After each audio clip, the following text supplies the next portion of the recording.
As you know,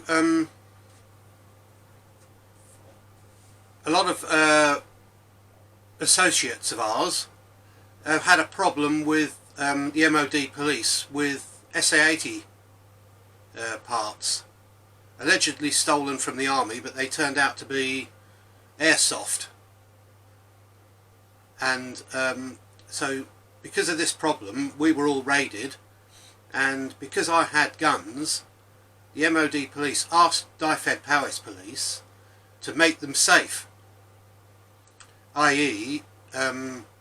lock them in the cabinets, make sure they've got the keys on them, so that basically I can't grab a gun and start shooting. I think is the, even though that's a bit far-fetched. You don't do that, especially when you've got 22 policemen and 7 vehicles outside. You know, that's not the right thing to do. So where they get these funny ideas from, I don't know. But Dyfed Powys Police took it on themselves to take 40 guns, which was our complete film inventory, also doubling as shooting up the range, targets only, clay pigeon shooting shotguns, all our family heirlooms, all the Brocock stuff we were forced to put on the licence years ago. So it came to 40 guns. They're saying there's too many, but I'm saying, you know, when the chap came round here initially, I said, how many guns can we have? And he said, as long as you've got the cabinets to put them in, the only thing we're worried about is security. So if you've got enough spaces in the cabinet, and he counted the spaces and said, yes, you can have 12 guns. Well, after 15 years and lots more disciplines, I had quite a few more. So I had 3 cabinets. One was in the house with the heirlooms in, 2 were in the shop, hidden behind panels. So, and a lot of them triple. You know, some of them are film guns because they look good for filming, and can fire blanks as well. So, and then there's all the reenactment guns. Now I use those up the range too, in the service rifle events. So anyway, that's coming up to 2 years ago. Now let's go through the events. Dyfed Powys Police said, I've got to take the guns. I thought that was an automatic thing, and that's what their office is saying. Yes, as soon as there's a problem, we have to take the guns. Whereas MOD Police just said make them safe. So anyway, so I said okay. They took them, and the MOD Police, for all the computers and things they took, they gave me a form. It was a white form. We all filled it in with what they were taking in great detail. I signed it and they signed it, peeled off the white copy. I kept the blue copies. So I've got a pile of blue copies for all the computer equipment. Nothing for the guns. This chap Chris, he's retired now luckily, but apparently even if you retire now in the police you can still be liable for misdemeanours. So anyway, I can't, it was so long ago I can't remember when my raid date was, but it was the beginning of 2018, and here I've got a list of all the guns taken. Some of them are rifles, it says shotgun. There's a lot of different, obviously somebody's typed this into a computer, it's all wrong. So they're all the property reference numbers. Now this was quite a few days after, I'm thinking. According to the HTTP line along the bottom, the HTML, 23rd of the 3rd 2018. So let's just take that as the date, but he gave me this quite a long time afterwards. Now this is a form of receipt, not property taking, and it says here receipt number nothing, disposal date nothing, I acknowledge receipt of the property set out in the schedule below. Signed, witness, name, date, address, all empty. I've been informed that items number so and so below, which are presently in the possession of the police, are required as evidence for criminal proceedings. In consideration of the return of these items, pending the conclusion of the proceedings, they've gone a long time ago, I acknowledge receipt of said property, and so that's for me to sign when I go and get them, not property for the day. So there's misdemeanour number 1. And on the day, this firearms chap walked with the guns, holding the barrels, because they wouldn't let me get the bags because there was people rummaging in our shed, in our shop. Wouldn't let me, and I was talking to the MOD police outside, and he was walking past with the guns out onto an A road, and then piling them into his car. Now, what happened in the car, I don't know, because everybody knows if you put 2 guns together, they rub. So, I don't know what they were thinking. I don't know whether he had stuff in the car to protect guns. Maybe 1 or 2, but not 40. So, anyway, so there's that problem too. And then, I think they just assumed I was going to be charged with something. But as it was, the MOD police, although they'd planned the raid for 3 days, were actually all gone by 11 o'clock on the same day. They picked me up from work. I didn't need to come, they said. They just wanted to look. But the raid, it was 3 days. They booked hotels for 3 days. And now, through my grapevine of various people, I've heard, because all the office staff, they couldn't get staff to do the raid, so all the office staff were here too. And I thought, well, that's funny, they're not trained in anything. They're not trained to look for stuff. I don't know what they're looking for. But apparently, he'd got all 22 people down. Didn't need 22 people. All 22 people down here. And it appears they only wanted a holiday at my place in Wales. So they all came to Wales, dug around for a few hours, pretending to, when I went up in the loft in my shed, there was one chap who apparently trained on ladders to go up into the loft. Nothing was moved. Although it's all our household rubbish up there, because we moved 3 houses into one to move, so it's all household junk. But that's another thing. So in a minute, I'm going to ring Dyfed Parish Police, and normally I get fobbed off with, oh, can't do it at the moment, on the phone. The other favourite one is, she's in a meeting with her boss, because apparently I've got a caseworker, and although they've got a computer in front of them and asked me for my date of birth and everything and name, they haven't got any other details on their computer for some funny reason. So I've got a feeling that's another excuse. I think they want to find out who I am in order to treat me. And apparently, another bit of background here is my range, Penrith Powell, which I go to in Wales, they had a couple of members up there had a court case because Dyfed Parish Police refused a licence to a disabled person, and basically they won the court case. Now the chairman, and I think it was the secretary, went up every day to this court case to back up the 2 members who were involved, and they won, and there was some various things, but apparently the head of the firearms unit at Dyfed Parish Police was absolutely livid and stomping around like some sort of child. This is what I've heard through Langgunner HQ in Carmarthen, in Carmarthen. And because obviously Wales is a small place and we all know everybody, so especially policemen. I've got policeman friends here, and they all say, don't bother even ringing them, just go straight for the court case. Now I think this chap, the head of this fire department, is apparently really arrogant, won't move unless he gets a solicitor's letter. That's what all the police are telling me. So I don't hold out much hope. I'm a member of BASC. I'm insured for 250,000 with them for court cases. But I don't want to get them involved just yet, because obviously when I get my guns back, they're going to be at me. They're going to be around here nearly every day inspecting the guns. You know, even though they say they haven't got any time. That's another thing. Haven't got any time, but they sent their man round here 3 times because they hadn't charged me or anything. They all disappeared. 2 chaps stayed behind till about 1 o'clock while the bomb disposal came to look at 2 items which said drill on.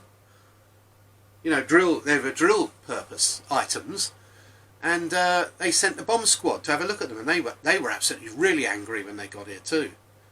And they broke down that they had brought a huge lorry with them, saying bomb disposal on the side, and then had to drive all the way back to Gloucestershire from Wales. So you know, it's sorry if I keep saying here because I don't know whether I'm coming or going and where I am, but basically this is in Milton Keynes and our house is in Wales, but I keep saying here. So anyway, that's the background. So I wasn't charged with anything, I wasn't even cautioned, but Dyfed Parish Police took the guns and didn't bring them back. They weren't supposed to take the guns, they're supposed to make them safe. But I think with this fella who had the court case against him, the head of the department, I think he saw Penrapal, thought I might have had something to do with it, so I thought, right, we'll show them. And I think he wants me to go up to my range and spout out about it every day to make everyone aware that he's out for us. That's what we all think anyway. The people I've talked to, but I won't tell most people because now going up there for the Wappenshaw, the New Year's Day thing at the range, I got talking to some people who've had the same problem. They take the guns, then they hang on to everything as long as possible until you write a solicitor's letter. You know, they basically, they've obviously got enough time, because they had enough time to send this other fella around 3 times to try and get me for something. He was trying to trip me up all the time, trying to make me angry. And, you know, so I think they'd realised they'd done the wrong thing, taken the guns without any charges or anything. So anyway, they've still got them, basically. So in a minute I'm going to ring, and you're going to hear what they say.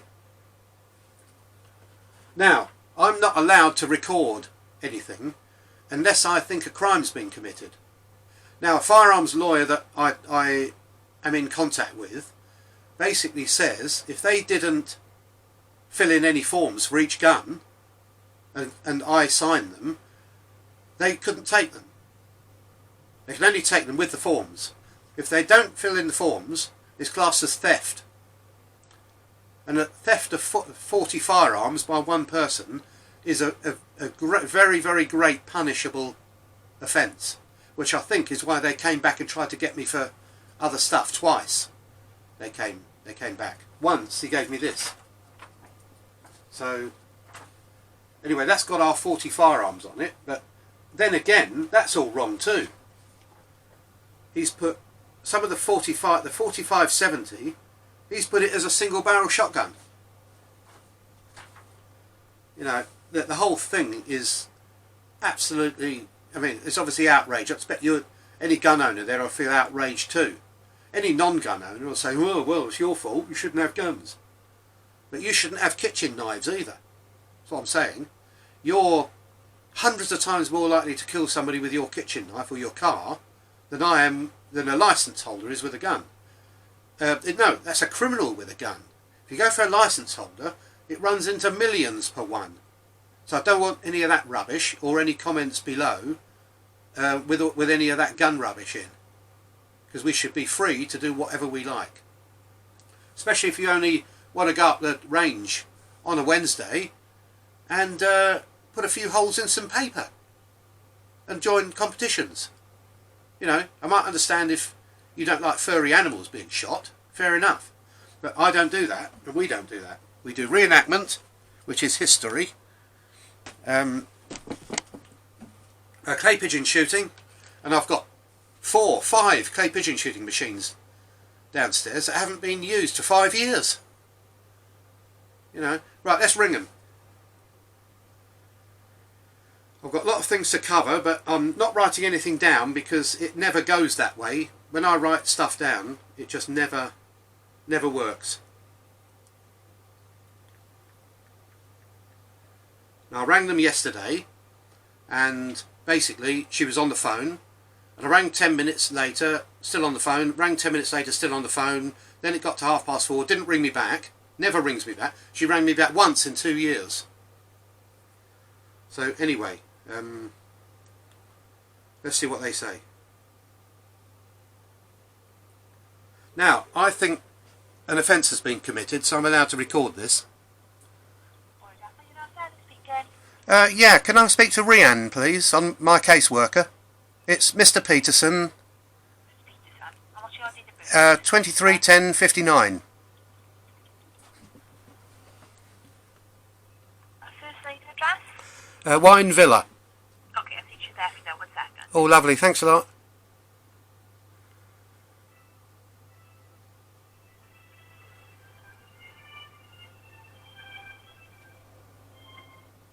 Hello, Mr. Peterson. Hello? Hello, Rhea's not there at the moment. I'll pass a message on to her now to say that you've called this morning, okay? Yeah, I rang about 3 times yesterday too. I didn't get any messages back. I do apologise. She's extremely busy at the moment.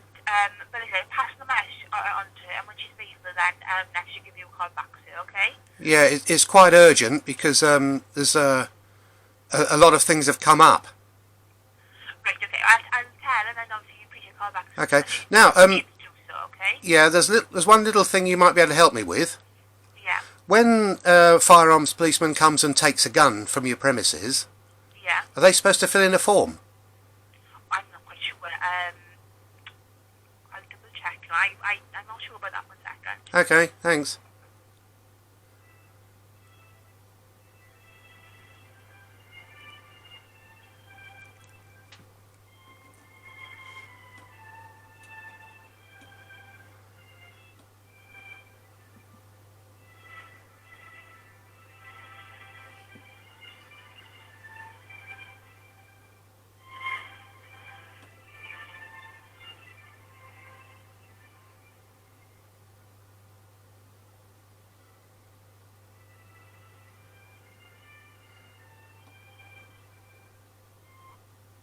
Hello, Mr. Peterson. Hello.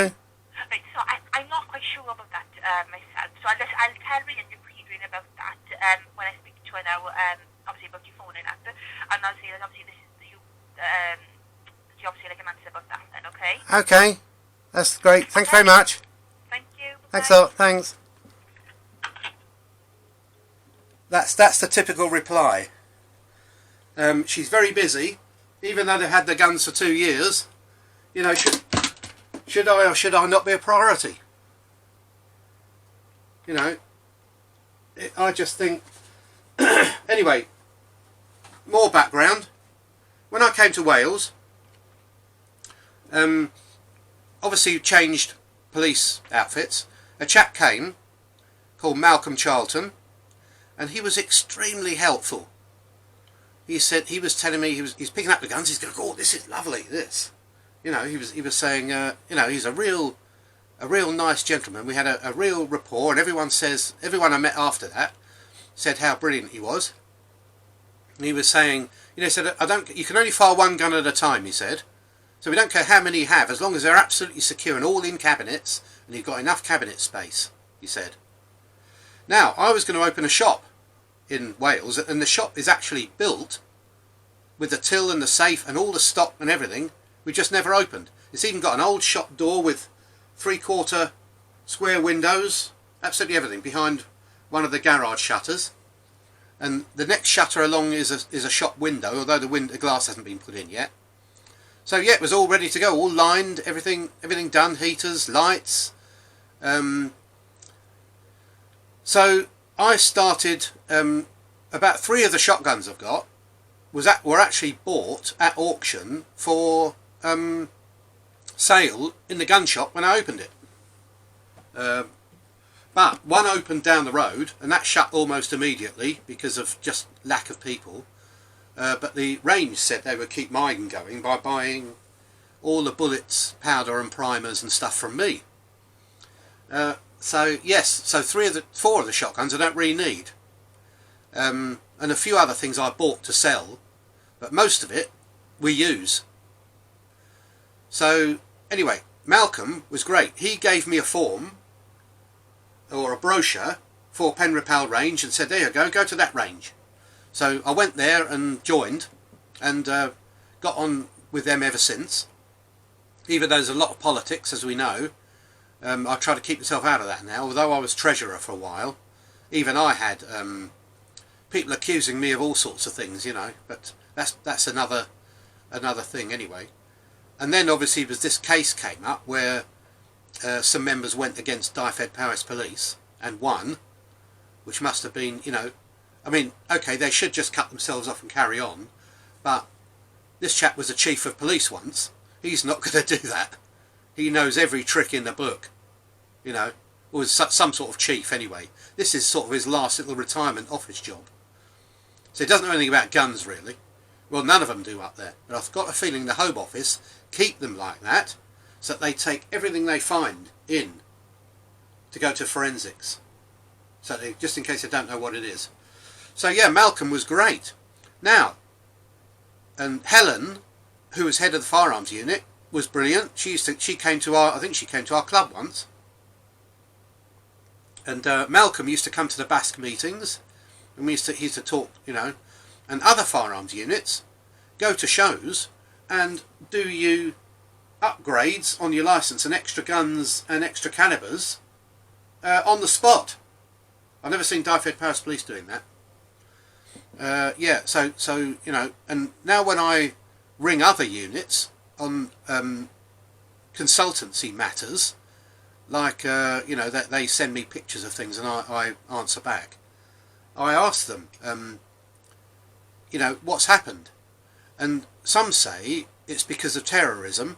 They've tightened right up, and even though, you know, nobody ever knew about my guns, you know, we made sure we had people who knew where my guns were on a list, and even my kids couldn't tell me where that. They think there's one in the house somewhere, but they can't tell me. So they're not interested really, although they've got a shotgun each, Purdy and a, I've got a feeling this has got to 22 minutes.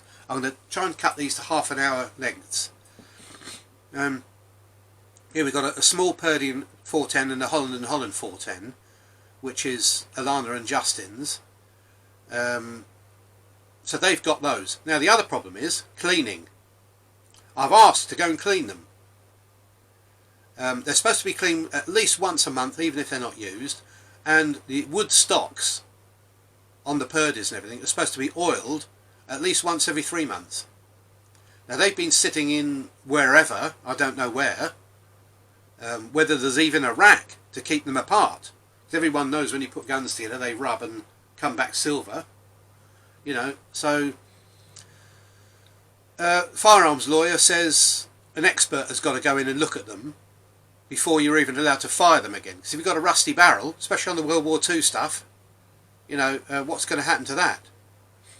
Is it going to explode in your face? You know, it's a health and safety issue now. Other lawyers say, just one that has said after 2 years, you can actually refuse them and get compensation. So that's what that's another thing, you know. Although they're family, a lot of them are family heirlooms. You know, the modern stuff we've bought for clay pigeon shooting and target work and film work are basically, you know, if I ever decided to give up, that money would come in handy. And the figure that's been bandied around is £210 per week per gun. So I've got no idea what that comes to, but I'm going to try and now that's just me refusing the guns, because after 2 years everything's destroyed. The film industry, the clay pigeon shooting, my eye's not in there now, all the target shooting, you know, you have to keep shooting in order to keep your eye in. That's all destroyed. So according to people at Basque, I've not talked to them officially, I've talked to people at shows, they've basically said that is a grounds for compensation. So let's have a quick look at how much that comes to. We'll say 40 guns, I've got a feeling there's 42. So 42 times 210 is an average, is the average. 210 equals £8,820 a week, times by 52, so 2 years is 104, equals £917,280. I'm just going to write that down, so no one's going to believe that.